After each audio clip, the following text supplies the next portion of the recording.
Hey, what's going on? Here's a video about mental clarity and success from Napoleon Hill, and the two books that I am a huge fan of. One is Think and Grow Rich. The other is Outwitting the Devil. So let's get right into it. Mental clarity has been one of the chief weapons from anyone that I know, and myself included, when it comes to getting success in any arena, and particularly in auto repair. And I think that's something really interesting because Alex Hormozi, I think, said this, or someone said this, is that a focused fool will always beat a distracted genius. The power of a clear mind is extremely important. Definite of purpose is the starting point of all achievement. Napoleon Hill says that. And lack of clarity leads to confusion, and a clear goal keeps distractions away and increases your focus. And if you have one business, and oftentimes people have side hustles, I don't believe in side hustles because it just takes away from the main hustle. It always decreases your likelihood of dominating on your main hustle whenever you have anything on the side.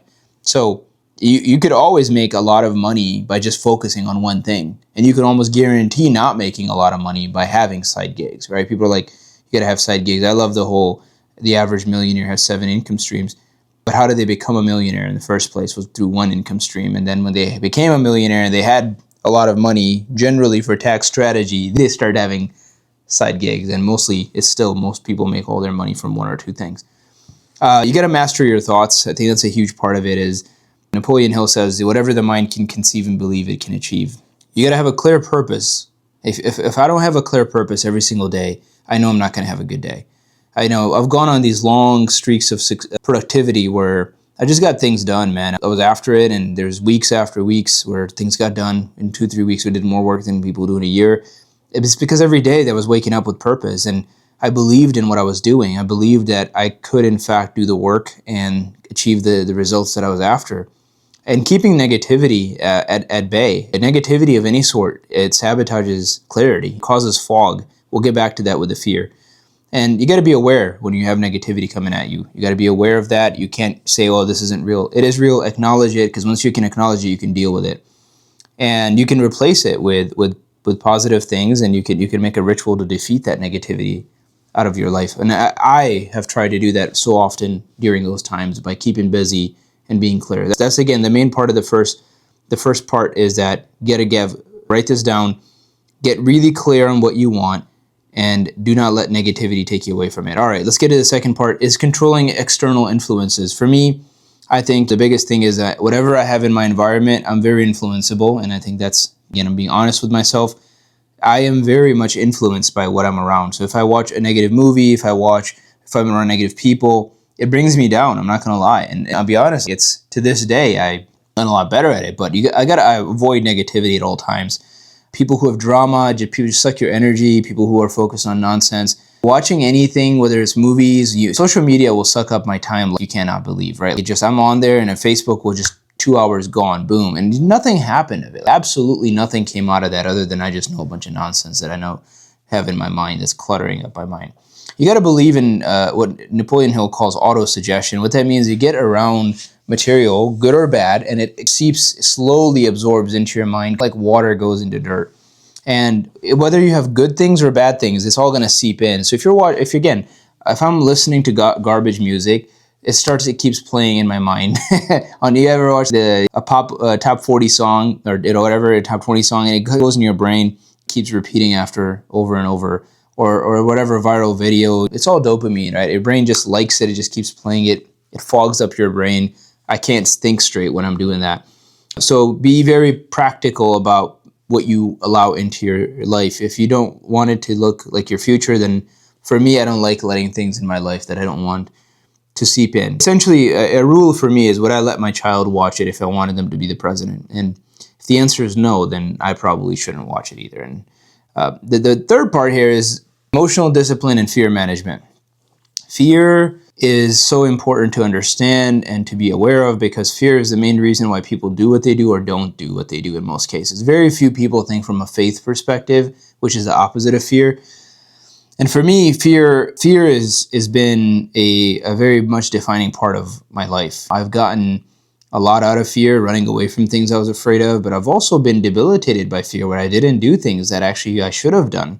And the bigger fears when I was younger was fear of failure, fear of looking bad, fear of rejection, fear of the unknown, fear of disappointing myself. All of these things for me were very much debilitating. Fear of pleasing others or not pleasing others. And it clouded my judgment, right? I couldn't think straight. So if I'm afraid today, I should be more afraid of staying where I am than afraid of the unknown. So I've learned to try to put that fear now behind me, that if I don't do these things, that the worst things are guaranteed to happen than if I go and take a chance and maybe not succeed.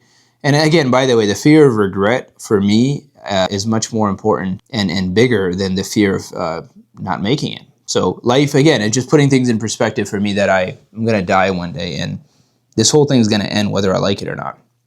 And I can be sitting here afraid of that, which all human beings should have some level of fear of death. I think someone's like, I'm not afraid of death. Well, you don't know, right? That's naivete. You don't know, right? Maybe the afterlife isn't as good for you. Nobody knows, right? So I want to try to do as good of a job as I can. So when that time does come, when it's time to depart this world, that I've given it my best and I'm not sitting there thinking, I wish I had more time. So wasting time is a bigger fear for me.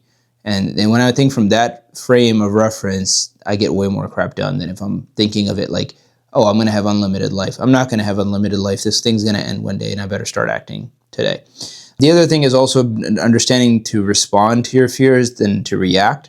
The fear is going to come, it's going to seep in. And when it does, I got to sit here and be like, all right, well, I can sit here and really let the fear in and think about it and respond than to fight it initially. And then you start doing something that is not very rational. And again, you got to stay calm under pressure. Almost every successful person I've ever met has one of the qualities they have is they stay calm under pressure. So a practical exercise for me is meditation in the morning when I wake up. I try to spend about 5 to 10 minutes with myself, with the Lord. And at the end of the day, the same at least 5 to 10 minutes I try to spend with the Lord and by myself, quiet, with my eyes closed and just taking breaths and listening to if the Lord has any messages for me. Finally, like I said, the practices that you need, this is the last part of the video, is you got to have routines. For me, the routines that I have of prayer and of meditating and then journaling from time to time. If I feel very overwhelmed, I'll literally stop everything. And the next day or something, I'll go to a coffee shop, put my earbuds in, noise cancellation, grab a bunch of caffeine, and take a blank piece of paper and literally just start writing down. And sometimes I've written 20, 30 pages. Sometimes it's just a page. And whenever I am done, I feel a lot clearer and better, less cluttered than I did when I first walked in, which has allowed big levers to move as a result and a consequence of these actions. I can almost tell you that every time big things have happened, it has come on the back end of having those exercises where I just go crazy on journaling and because it's bothering me. And if I have a lot of clutter inside of me, it's actually my body and my emotions and my intellect is telling me to just put it all out. Put it all out, man. Come on, get this out of us. We're getting overfilled. It's almost like a bucket that's overfilled. It's just pouring out. You got to go water some plants with it. Once again, a cluttered mind and a cluttered space are the same thing. So if you have an area where you live and it's not clear, the desk has to be clear. You guys have heard me say that before. If your desk isn't clear, so to speak, your room's not clean, your closet's not clean, your car is not clean, you're going to have a very hard time having a clear mind. And that's another thing that I'm a huge fan of. My wife knows that Zane does not operate very well. You get a very frustrated Zane when there's clutter everywhere. So that all said, the last part is you got to stay persistent. For me, I think one of the things that I look at sometimes, I'm not perfect, man. I've made a lot of mistakes just like anybody else, and I continue to make mistakes. But one thing I'll say that I am proud of is I don't give up. I've been down before many times. This is human nature. You make mistakes. You get down on yourself a little bit. But I think whether it's the spirit that he put inside me or the fact that he continues to support me, but I just don't stay down there very often. I get right up, and I don't stay down there for much long. Maybe I think it's part of the fact that I just have a lot of faith and I have a lot of hope in God. And I think that I've never been a person that believes that if there is a God and he created us, that he's just going to let us stay down. I think the whole exercise here of this thing called life is you're going to get hit hard, and the whole purpose here is that you got to get back up. That's pretty much defines life for me. There's a lot of bad things that are happening to people on this planet, and they continue to rise up and to persist. And that gives me a lot of hope. And I've heard a lot of good, incredible stories of people's persistence. And I don't know what the word would be. The perfect thing I can think of is that poem Invictus from that movie about Nelson Mandela, which is, out of the night that covers me, black as the pit from pole to pole, I thank whatever God there may be for my unconquerable soul. Under the bludgeonings of fate, my head is bloody yet unbowed. Whatever, I think it goes like, whatever charge may fate, or forget the quote, but I'll charge with punishment the scroll. I am the master of my fate. I am the captain of my soul. I think it's a fantastic, beautiful poem. I can just read it to you here. I think for me, just that's one quality that I think I would like to be defined by if I had a say in it, is just not giving up, man. I think you can say all sorts of things about Zayn when it's all over, but hopefully no one will say that he ever gives up, right? I think that's a much better quality to be known by than somebody who's wealthy or whatever, right? It's somebody who gives people the hope that you can go through things and not only not give up, but let those things become the springboard for doing fantastic things in life that would help other people. So here's a poem. Out of the night that covers me, black as the pit from pole to pole, I thank whatever God there may be for my unconquerable soul. In the fell clutch of circumstance, I have not winced nor cried aloud. Under the bludgeonings of chance, my head is bloody but unbowed. Beyond this place of wrath and tears looms but the horror of the shade, and yet the menace of the years finds and shall find me unafraid. It matters not how strait the gate, how charged with the punishments the scroll, I am the master of my fate, I am the captain of my soul. William Ernest Henley. It's a beautiful, beautiful poem, and I think it hopefully gives you the encouragement and the strength to understand that you are in fact the captain of your soul, as I am the captain of mine. And going back to the beginning, which is, if you are the captain of your soul, then you should guide that soul like a ship to the harbor that you wish, and not let whatever winds of fate come at you and throw you around in the sea.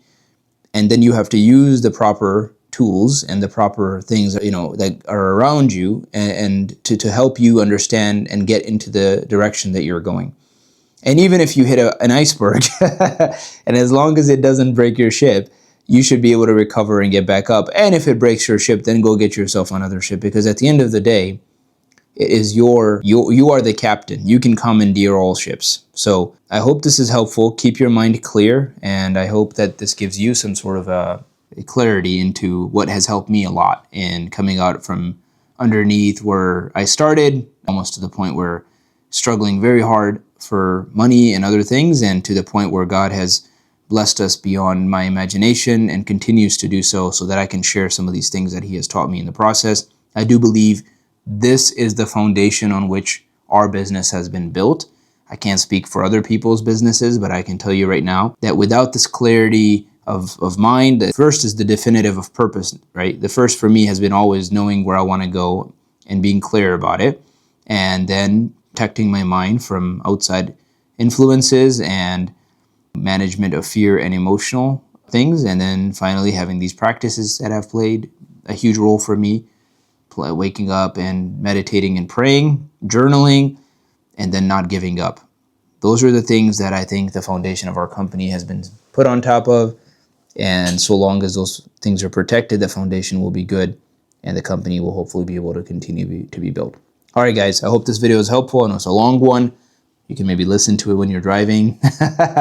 And try meditating, try protecting your mind, try journaling, try being intentional with your time, and never, ever, ever give up. Thank you, guys. I'll see you on the next one.